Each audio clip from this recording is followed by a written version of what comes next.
হযরত সাইয়েদনা ইমাম আজম আবু হানিফা রাহমাতুল্লাহি তাআলা আলাইহি এর সংক্ষিপ্ত পরিচয় সম্পর্কে আমরা জেনে নিই। তার আসল নাম হচ্ছে নোমান, তার উপনাম আবু হানিফা, তার সম্মানিত পিতার নাম সাবিত। তার জন্ম ইরাকের প্রসিদ্ধ শহর কোপায় 70 হিজরিতে জন্মগ্রহণ করেন। তার ওপাত লাভ 150 হিজরির 2 শাবান 80 বছর বয়সে ওপাত লাভ করেন।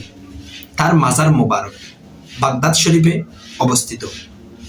তিনি কেমন ইমাম ছিলেন, কেমন বুজুর্গ ছিলেন, আল্লাহু আকবার। তার জীবনী করলে দেখা যায় এমন এমন সময় উনি অতিবাহিত করেছেন, এক ওয়াক্তের উজু দিয়ে অন্য ওয়াক্তের নামাজ আদায় করতেন, অর্থাৎ ইশারের উজু দিয়ে ফজরের জামাত আদায় করতেন। আল্লাহু আকবার। তিনি কেমন পাক পবিত্র ছিলেন। আল্লাহ সুবহানাহু ওয়া তাআলা তার সদকায় আমাদেরকে বেহিসাব ক্ষমা করুক, আমিন, বিজাহিন নবীল আমিন।